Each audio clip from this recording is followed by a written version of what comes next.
പേളിക്ക് 4 ലക്ഷം. തനിക്ക് നഷ്ടമായത് 70,000 ഫോളോവേഴ്സിനെ. അഞ്ജലിക്കും ഇതേ അവസ്ഥയെന്ന് അഖിൽ മാരാർ. 2020 പാർട്ടിക്കും സാബു ജേക്കബിനുമെതിരെ ഗുരുതര ആരോപണങ്ങളുമായി സംവിധായകനും ബിഗ് ബോസ് വിജയിയുമായ അഖിൽ മാരാർ.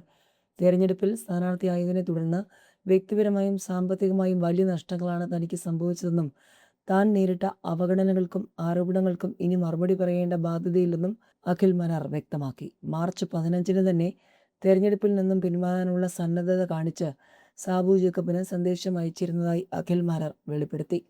ഇതുമായി ബന്ധപ്പെട്ട് സംസാരിച്ചപ്പോൾ വലിയ തർക്കമുണ്ടായെന്നും തന്നോട് വൈകാരികമായി തർക്കിക്കുകയാണ് ഉണ്ടായതെന്നും അഖിൽ മാരാർ പറഞ്ഞു.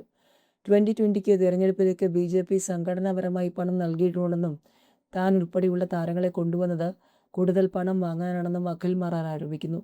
പേളി മാണിയെപ്പോലെ തനിക്കും ഫോളോവേഴ്സിനെ നഷ്ടമായെന്നും ഇനിയും ഈ പ്രസ്ഥാനത്തിൻ്റെ ഭാരം ചുമക്കാൻ തനിക്ക് ബാധ്യതയില്ലെന്നും അഖിൽ മാരാർ പറഞ്ഞു. മാർച്ച് 15-ന് തന്നെ പിന്മാറാനുള്ള സന്നദ്ധത അറിയിച്ച് സാബു ജേക്കബിന് സന്ദേശം അയച്ചിരുന്നു. ഇത് സംബന്ധിച്ച് സാബു ജേക്കബുമായി സംസാരിച്ചു വലിയ തർക്കമുണ്ടായി. നിങ്ങളെ വെടിവെച്ച് കൊന്നിട്ട് താൻ ആത്മഹത്യ ചെയ്യും എന്നുവരെ പറഞ്ഞിരുന്നു. എന്നാൽ പുള്ളിയുടെ കാര്യം മാത്രമാണ് പ്രധാനം. 2020 ഈ തെരഞ്ഞെടുപ്പിലേക്ക് BJP സംഘടനാപരമായി പണം കൊടുത്തിട്ടുണ്ട്. 2020 തിരഞ്ഞെടുപ്പിൽ 19 സീറ്റിൽ മത്സരിച്ചത് കണക്ക് പറഞ്ഞ പൈസ വാങ്ങിക്കാനാണ്. താൻ ഉൾപ്പെടെയുള്ള ആളുകളെ കൊണ്ടുവരുമ്പോൾ കൂടുതൽ പണം വാങ്ങാൻ പറ്റും. അതിൻ്റെ പഴി താൻ കേൾക്കേണ്ട ആവശ്യമില്ലെന്നും അഖിൽ മാരാർ പറഞ്ഞു. മറ്റ് സ്ഥാനാർത്ഥികളാരും ഈ വിഷയങ്ങൾ സ്വാഭാവികമായി ഉയർത്തിക്കൊണ്ടുവരേണ്ടതില്ല. തന്നെ പോലെ ഇതിൻ്റെ ബാധ്യതകൾ അനുഭവിക്കുന്നവരിൽ ഇനി അഞ്ജലി മാത്രമേ ഉള്ളൂ. മറ്റുള്ളവർക്ക് ഇതിൽ നഷ്ടപ്പെടാനൊന്നുമില്ല. എന്നാൽ ഇതിൻ്റെ എല്ലാ നഷ്ടങ്ങളും പേറേണ്ടി വരുന്നത് താനാണ്. പേളി മാണിക്ക് 4 ലക്ഷം ഫോളോവേഴ്സ് പോയെന്ന് പറയുന്നു. തനിക്ക് 70,000 ഫോളോവേഴ്സിനെ നഷ്ടപ്പെട്ടിട്ടുണ്ട്. ബിഗ് ബോസിൽ പോകുമ്പോൾ തനിക്ക് 6,000 ഫോളോവേഴ്സ് മാത്രമേ ഉണ്ടായിരുന്നുള്ളൂ. അത്രയും പേരുമായി പോയി ജയിച്ചു വന്നവനാണ്. അതുകൊണ്ട് ഫോളോവേഴ്സോ നമ്മളെ ഇഷ്ടപ്പെടുന്നവരോ ഒന്നും തൻ്റെ വിഷയമല്ല.